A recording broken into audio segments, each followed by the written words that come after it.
Here we are at the Anxiety RX podcast. Today, I want to talk about faith, and I also want to give you a little tip that I use, little procedure that I use when it comes to faith to really help me move past anxiety and alarm. Because really, there's only growth and protection. I talk about this in my book, and I just read the chapter on faith just to get prepared for this particular episode.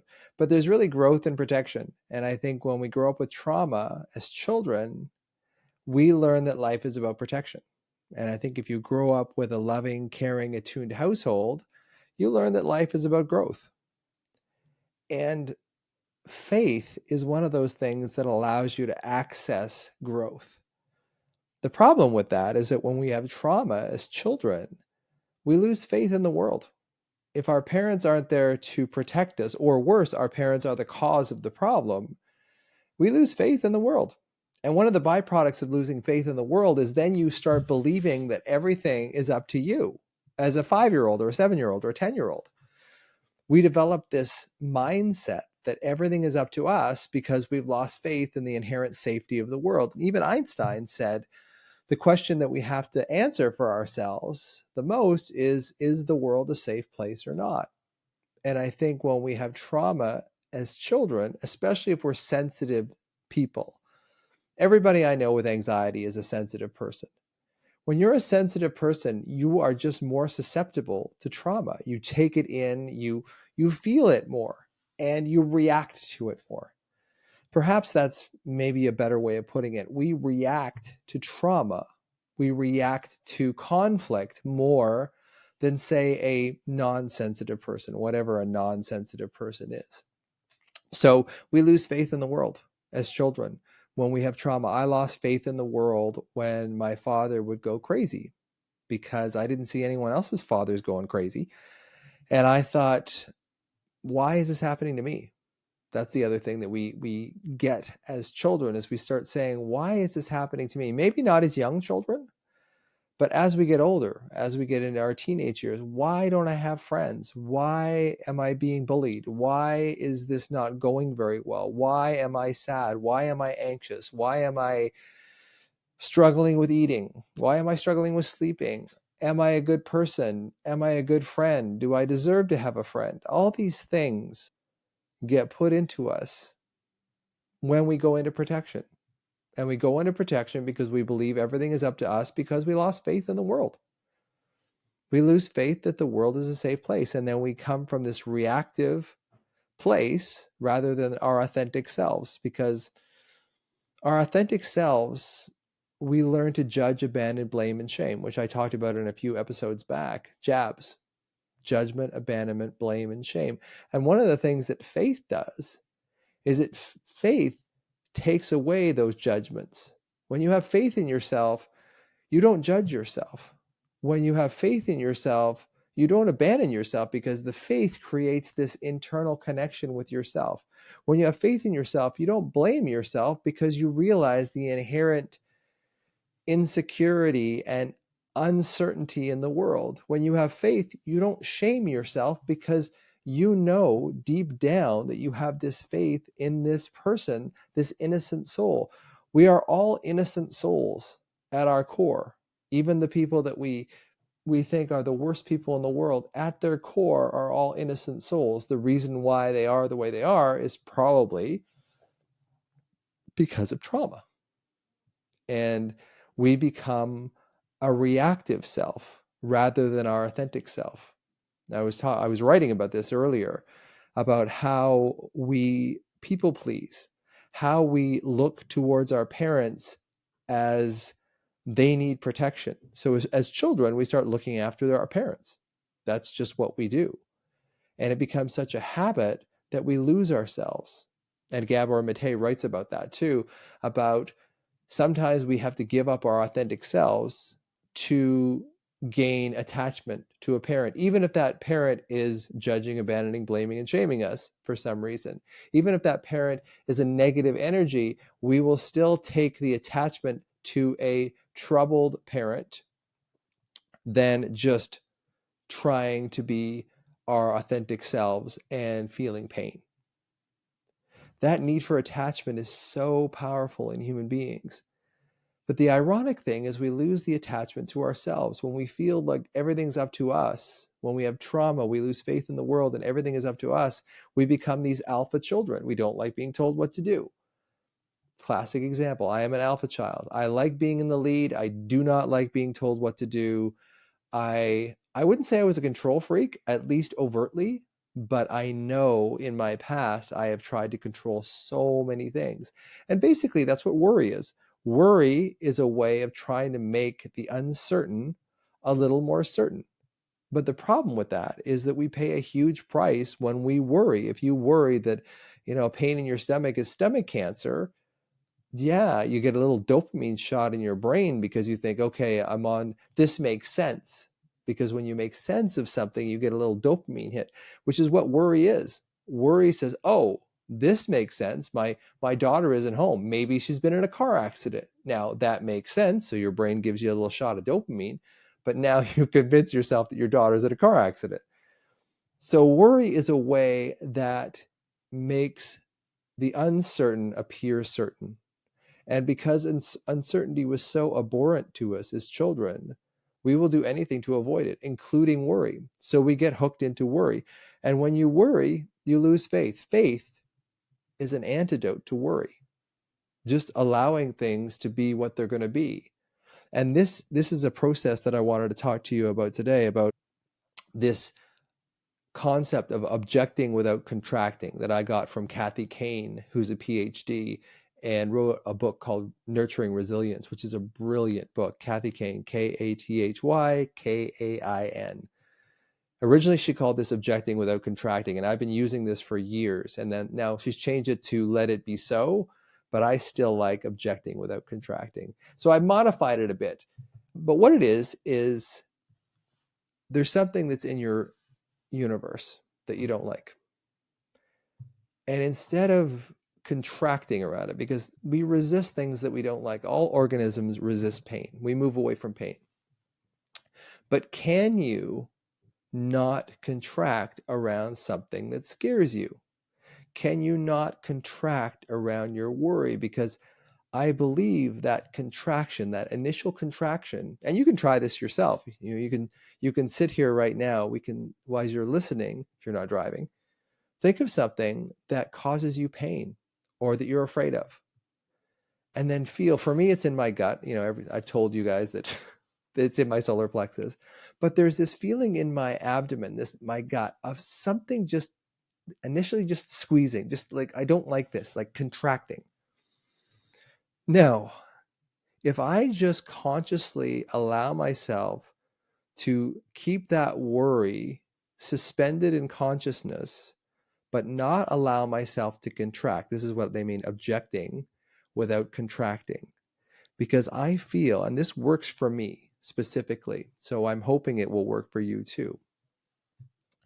The first stage in the alarm anxiety cycle, in my opinion, is this contraction phase. And when we contract, we squeeze down the energy, and that energy has to go somewhere. And the mind, which is a compulsive meaning-making, make-sense machine, has to do something with that constricted energy. It's like squeezing dough out of your hands. And when you expand it, that energy has to go somewhere. So typically what your brain does is it makes a worry out of it. So that worry accentuates the alarm that's already in your body, that background alarm from the old traumas and worries and fears and pain that you went through as a child. So when you go through this contraction, that is the first stage of the alarm anxiety cycle. So by definition, if you don't contract, you don't fall into that cycle.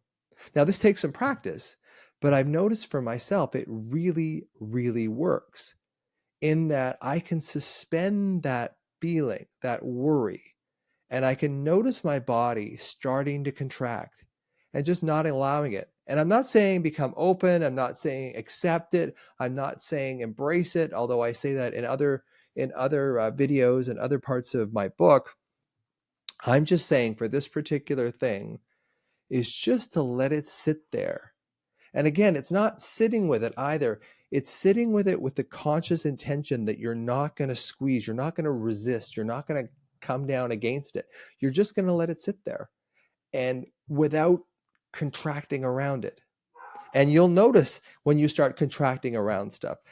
And once you start realizing, oh, this is the first stage of my worry cycle. This is the first stage. If you can stop that first stage, you can stop the whole cascade.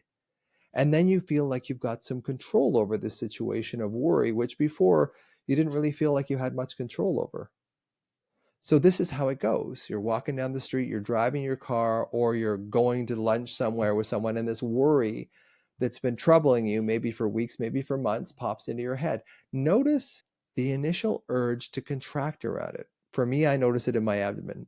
I think a lot of people notice it there, or my chest.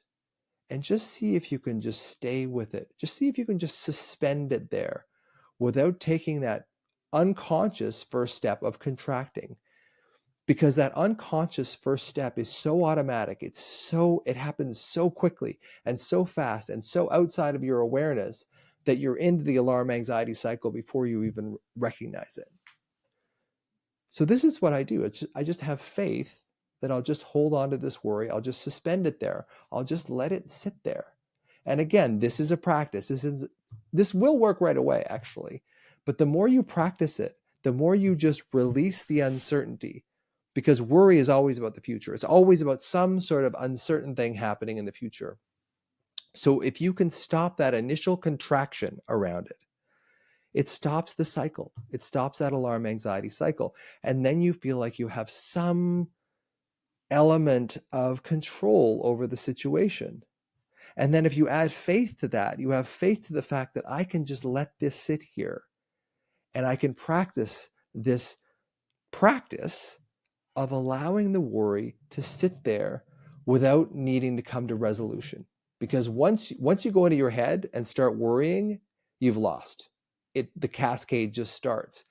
And what I really want you to be aware of is this objecting without contracting. I don't like this worry. I don't like what it's going to say or what it's going to predict, but I can stay with it without resisting it, without squeezing it, without contracting around it.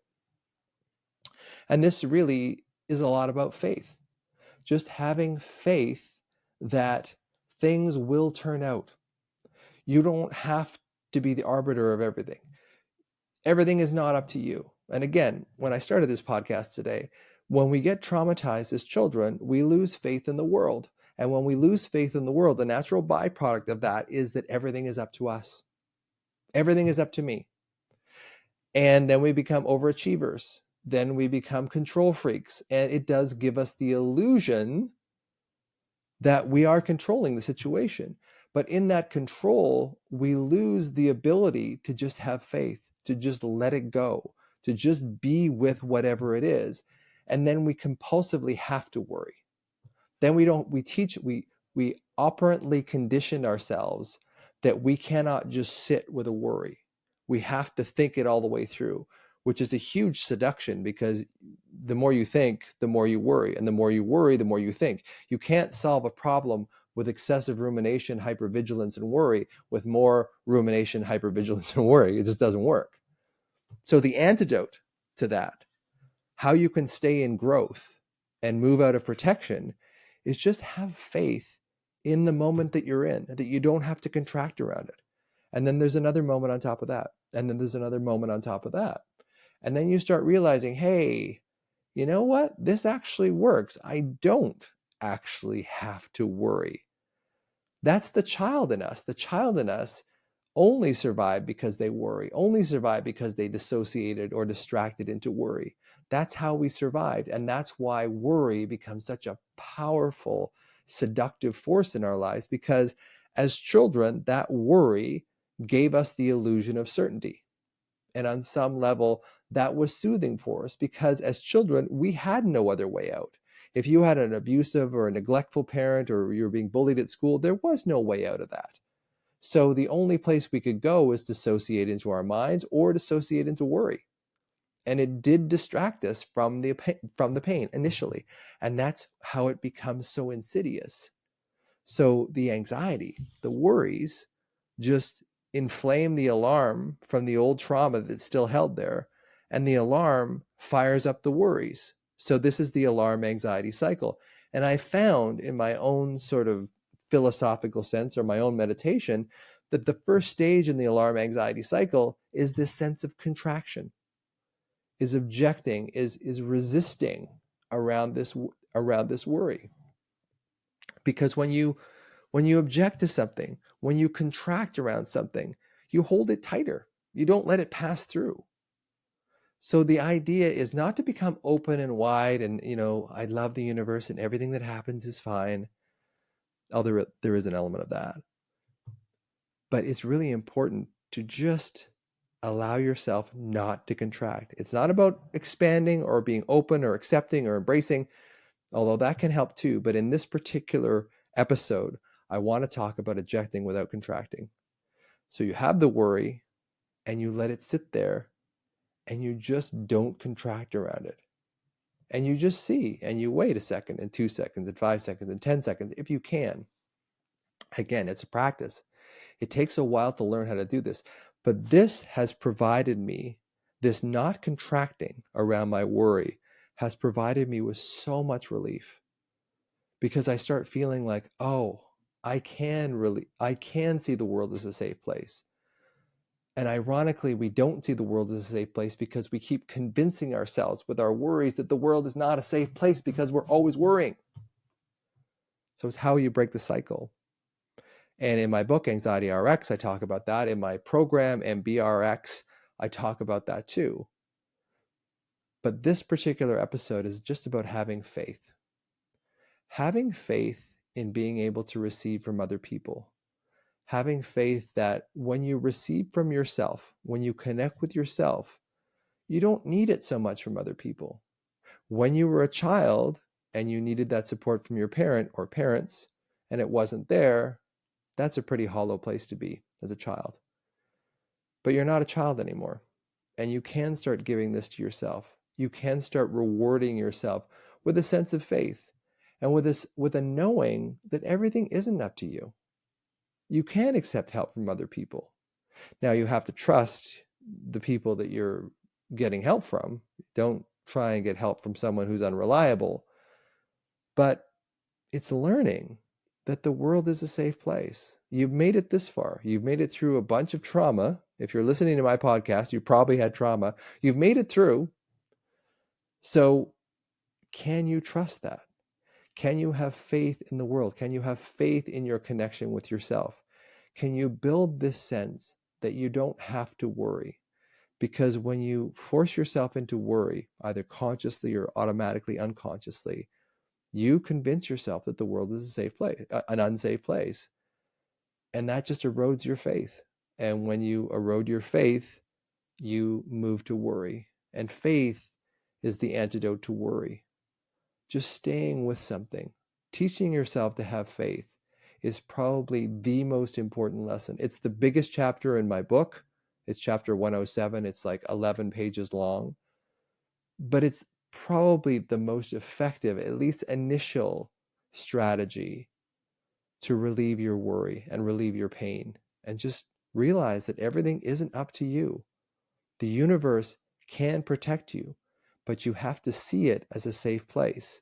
Whatever you see, whatever you perceive, your confirmation will give you more of that. If you see that you can have faith and you can allow worries just to suspend there, you'll be able to do that more and more. But if you worry, and that leads to more worry and more hypervigilance and more worry, you won't be able to see the world as a safe place. You won't be able to develop any faith because you're constantly showing yourself that the world isn't a safe place and the world isn't a place that you can have faith in. So it really takes a leap of faith to show yourself, look at what's safe. Look at what I've made it through. Look at where I am now, even if it's not a great place right now. But at least you're teaching yourself that there is a way out. You're not in this constant alarm anxiety cycle. You can see your urge to contract around it. And in that first step of trying not to contract, you start winning. You start seeing that there's faith. You start seeing that there's a place that you can sit that doesn't hurt. And then you expand on that. And that's it for this week. Thanks for joining me. See you next time.